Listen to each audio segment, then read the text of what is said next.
इस कहानी से हम सीख सकते हैं कि गुस्से में निकले हुए शब्द जो हैं वो कितने बड़ा आघात कर सकते हैं। एक बच्चा था, उसको बड़ा गुस्सा आया करता था, तो पिता ने एक दिन बुलाया और कीलों से भरा हुआ एक बड़ा सा थैला उसको दे दिया और कहा कि जैसे ही तुझे गुस्सा आए इसमें से एक कील निकालना है और हथौड़े से उसको दीवार पर ठोक देना है। जितनी बार गुस्सा आएगा उतनी बार कील को अलग अलग जगह ठोकना है। तो उसने ऐसे ही किया। पहले दिन तो कमाल हो गया, कम से कम उसने 40 से 45 बार उसको गुस्सा आया और उसने दीवार पर उतनी ही कीलें ठोक दी।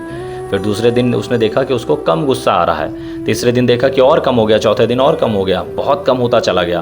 15वां 16वां दिन देखा उसने कि एक भी कील नहीं ठोकी उसने पूरे दिन में, क्योंकि उसके पहले दिन से ही लग रहा था कि इतनी एफर्ट क्यों करनी है, कील ठोकनी है।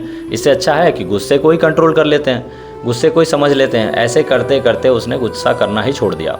तो बड़ी खुशी खुशी अपने पिता के पास गया और बोला, बाबूजी कि आज मैंने एक भी कील नहीं ठोकी है दीवार में, मुझे गुस्सा ही नहीं आया पूरे दिन में। तो पिता बड़े खुश हुए, बोले कि अब एक काम और कर दो कि जब भी आपको गुस्सा ना आए तो आप एक कील निकाल देना।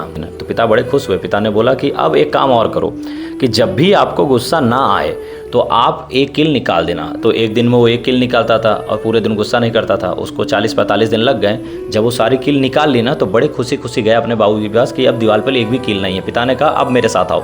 तो दोनों लोग गए, दीवार के सामने खड़े हो गए। जाके दीवार में देखा तो बहुत सारे छेद थे।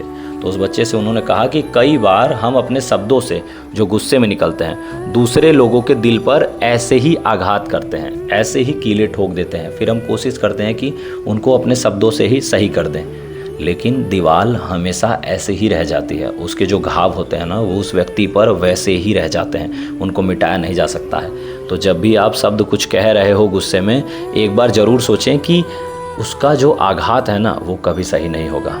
राधे राधे।